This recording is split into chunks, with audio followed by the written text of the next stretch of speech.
From Ticker News, right now, the global view. This is Ticker News Insight.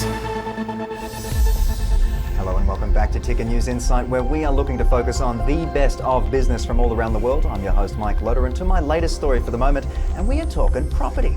I've got Melbourne-based buyer's agent and managing director of Infolio Property Advisors, Lauren Staley, joining me to discuss buyers advocates and what they do, alongside some commentary on the state of play for Melbourne property market at the moment.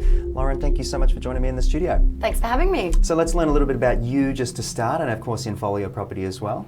Infolio Property Advisors is a purpose-built advisory firm. We've been around for 14 years. I've been running it for 14 years, in real estate for the last 22, mother of 3.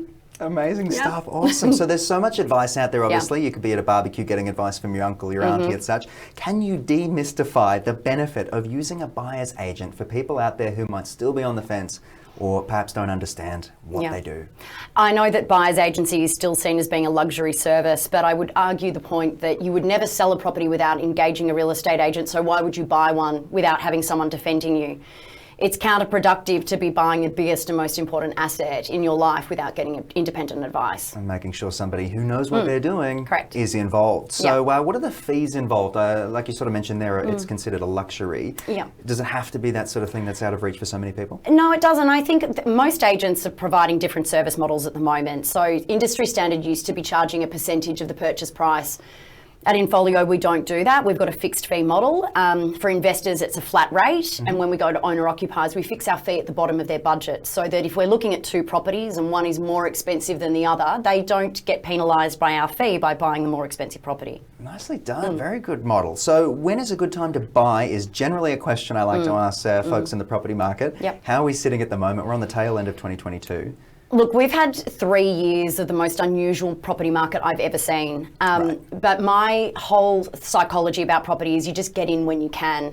People who are trying to time it often miss the bottom and end up paying a premium. I think that if you're ready to buy, get in. If you're buying property for a long-term hold, it's ultimately, it makes no difference if there's any dips. There's always going to be cycles in the property market. Get in, get good real estate, get advice, and then by rights, the asset should perform. Okay, so should buyers aim to take the time the market in hope to purchase at the bottom? Is that the advice you're sort of saying there? Or? Absolutely not. I think the key element here is get in when you can and when you're ready to.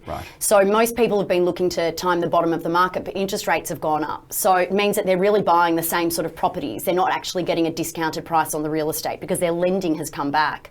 So I think it's really important that if you've got a long-term strategy, it doesn't matter if you buy now and it dips by 2, 3 or 4%.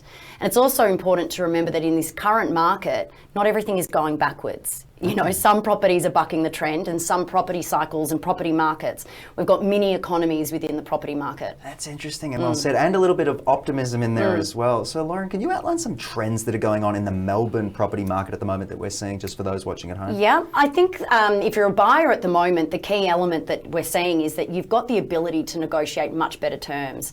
So 12 months ago, everything was taken to auction. Everything was taken to auction. Now you can put in pre-auction offers. You can ask for long settlements. You can ask for shorter deposits. You can ask for key terms to go into your contract that are going to benefit you as the buyer.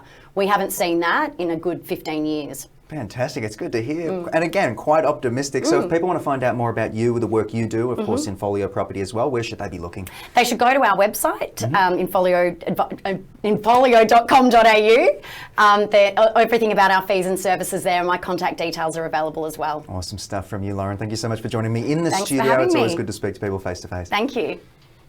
And I want to thank you all for tuning in. I hope you picked up something from today. I've been your host, Mike Loder, and be sure to head to tickernews.co for more breaking news from around the world. And we, of course, cover the property market as well. I'll see you again soon. Be well.